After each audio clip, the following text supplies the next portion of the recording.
Ito na ang mabibilis na balita. Balik kulungan ang dalawang lalaking naaresto sa drug buy-bust operation sa Taytay, Rizal.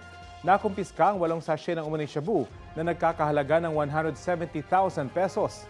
Batay sa investigasyon, sa Taguig nang galing ang supply ng mga suspect. Aminado sa pagtutulak ng droga ang isang suspect dahil daw sa kahirapan. Giit naman ang isa pang suspect, gumagamit lang siya ng illegal drugs pero hindi nagbebenta. Dati nang nakulong ang dalawa dahil din sa kasong may kinalaman sa illegal na droga. Maharap sila sa reklamong paglabag sa Comprehensive Dangerous Drugs Act.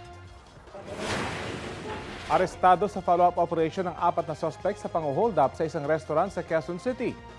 Magkakahiwalay na naaresto ang mga suspect sa Caloocan, Valenzuela, Quezon City at Makati City. Nabawi sa kanila ang 2 sa mga ninakaw na cellphone, 2 baril at 2 motorsiklo. Batay sa investigasyon, sila rin ang responsable sa pang-hold up sa 2 kainan sa May Kawayan, Bulacan. Ayon sa mga suspect, nagawa nilang krimen dala raw ng pangangailangan. Maharap sila sa reklamong robbery. Ang 2 sa kanila may karagdagang reklamong paglabag sa Comprehensive Firearms and Ammunition Regulation Act.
Kapuso, alamin ang maiinit na balita. Bisitahin at mag-subscribe sa GMA Integrated News sa YouTube.